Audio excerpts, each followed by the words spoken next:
On the show this week, we take a test drive in Ford's new facelifted EcoSport. And with the holiday season ahead, we take you to a new driving destination.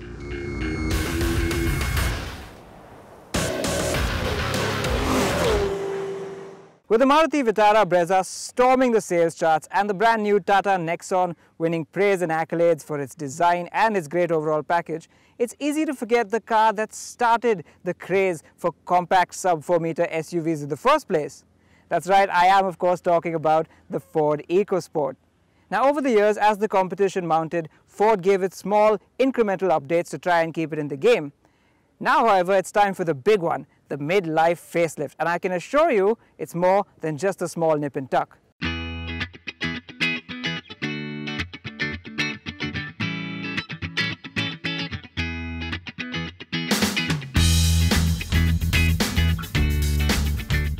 And the thing you're going to notice first is the new face. Gone is the old twin grille look, and in its place a single, more aggressive one that's lined in chrome and resembles the grilles on the Endeavour and even the Mustang to an extent. The headlights are bigger and feature projector elements and a new LED DRL signature, and the indicators have now migrated to the bumper next to the fog lamps. Apart from that, not much has changed on the outside, save for the new alloy wheel designs, both for the 16-inch wheels on this titanium model and the 17-inch ones on the higher spec Titanium Plus. The bigger changes are actually on the inside.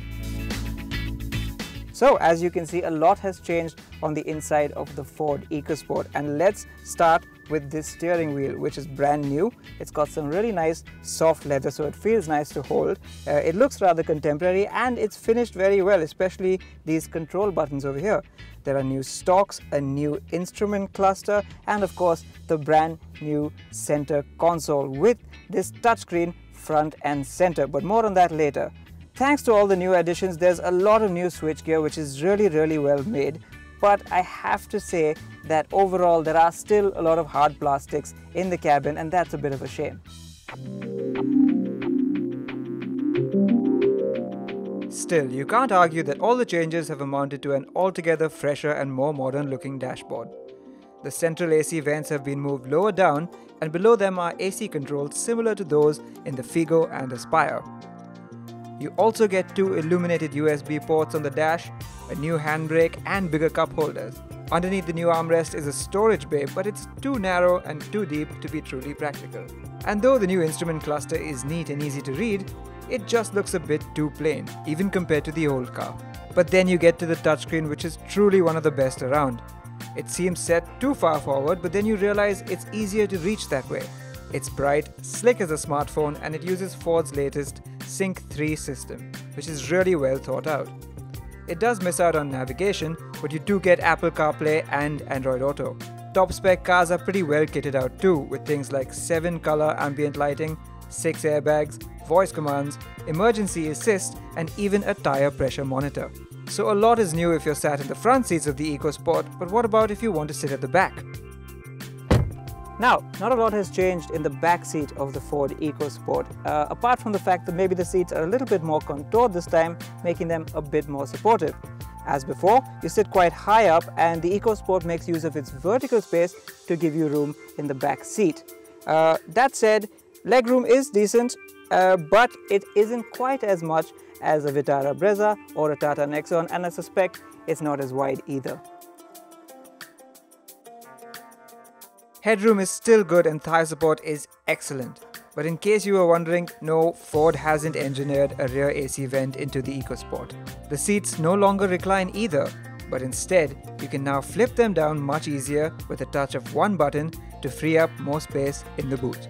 In fact, the Titanium Plus even lets you flip up the seat squabs and place in a tray to get a completely flat loading space. However, the real big change on the EcoSport, more than the exterior and interior, can be found underneath the bonnet.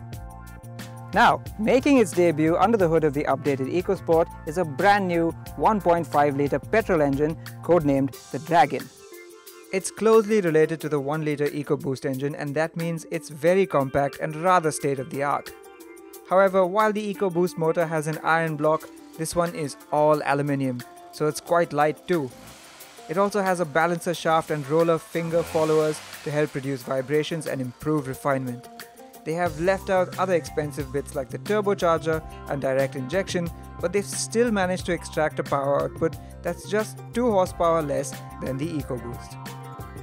Therefore, it's a 1.5-litre 3-cylinder naturally aspirated engine that makes 123 horsepower and 150 Newton meters of torque.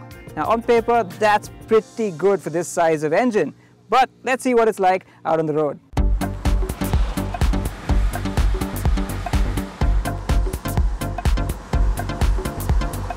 Right, now what better place to start than with the brand new 1.5-litre Dragon petrol engine. Yes, because this is a 3-cylinder engine, there is a bit of shimmy and shake at startup, but I have to say it settles down to a rather impressive and silent idle. And that's the first thing that impresses you, the refinement. For a 3-cylinder all-aluminium motor, it's really impressively quiet, with very little clatter and only a nice pleasant thrum accompanying the acceleration. Now of course, this being a naturally aspirated petrol engine, you don't get the same sort of hit you get in the mid-range from the turbocharged EcoBoost engine. But that said, it is quite a big improvement over the old 1.5-litre naturally aspirated engine you used to get in the old EcoSport. And I'm happy to report, unlike some naturally aspirated petrol engines, the bottom end isn't too weak. You actually get enough guts low down at low revs. So even when you're pottering around town at low RPM and a high gear, you don't always have to shift down. It's really quite tractable at low revs. What you get in terms of power delivery is a smooth, consistent pull all the way to the 6,500 RPM redline. There's no sudden spike in power like you might get in some other petrol engines. It doesn't quite have the dual nature of, say, a Honda VTEC motor, but instead it makes up for it by being more tractable more of the time. You don't have to rev the pants off it to extract maximum performance, and that makes it really flexible and easy to drive in all conditions. Now one thing Fords, including the EcoSport, have always been known for is great dynamics. Great handling that doesn't come at the cost of ride quality, and I'm happy to report it's more of the same over here. The car stays nice and rock solid stable at high speeds out on the highway. You can feel a slight underlying firmness, but it's never really enough to upset the dynamics of the car. And I have to say that this is still one of the best steerings around when it comes to electrically power assisted units on mainstream cars. It's really quick, it's really accurate, and it doesn't rob you of feel even though it's quite light. The upshot of that is when you find yourself some twisty roads, this thing is a lot of fun to chuck around corners. Interestingly, Ford has actually added in a little slack at the straight ahead position compared to the old EcoSport to make it a little less edgy to drive. But this being Ford, it's still sharper to steer than most others. They've also retuned the dampers and made them a little softer, which was necessary as the old car was a bit too firm. But again, this hasn't been enough to put a dampener on the EcoSport's handling prowess. I also have to say the seats in the front are a lot more comfy this time around. Ford has listened to feedback and made them wider and better suited to larger frames. Now I know that doesn't necessarily apply to me, but in the process the seats have got a lot more comfortable and you'll enjoy that on a long journey. And of course the EcoSport's old bugbears also remain, most notably visibility. Thanks to this thick A-pillar and some rather thick C-pillars, you do have to learn your way around this car.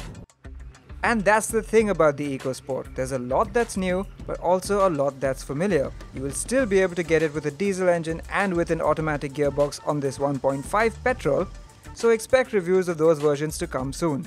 Yes, the new motor is definitely the highlight of this car. It's smooth, it's refined, and it makes driving in any condition very easy. That, paired with Ford's excellently honed dynamics, makes this a superb driver's car.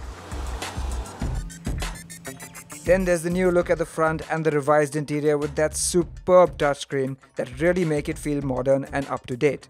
It should remain competitively priced too, in order to properly take on the Nexon and Vitara Brezza. And when you package that all together, it's clear the EcoSport is geared up to make a big comeback.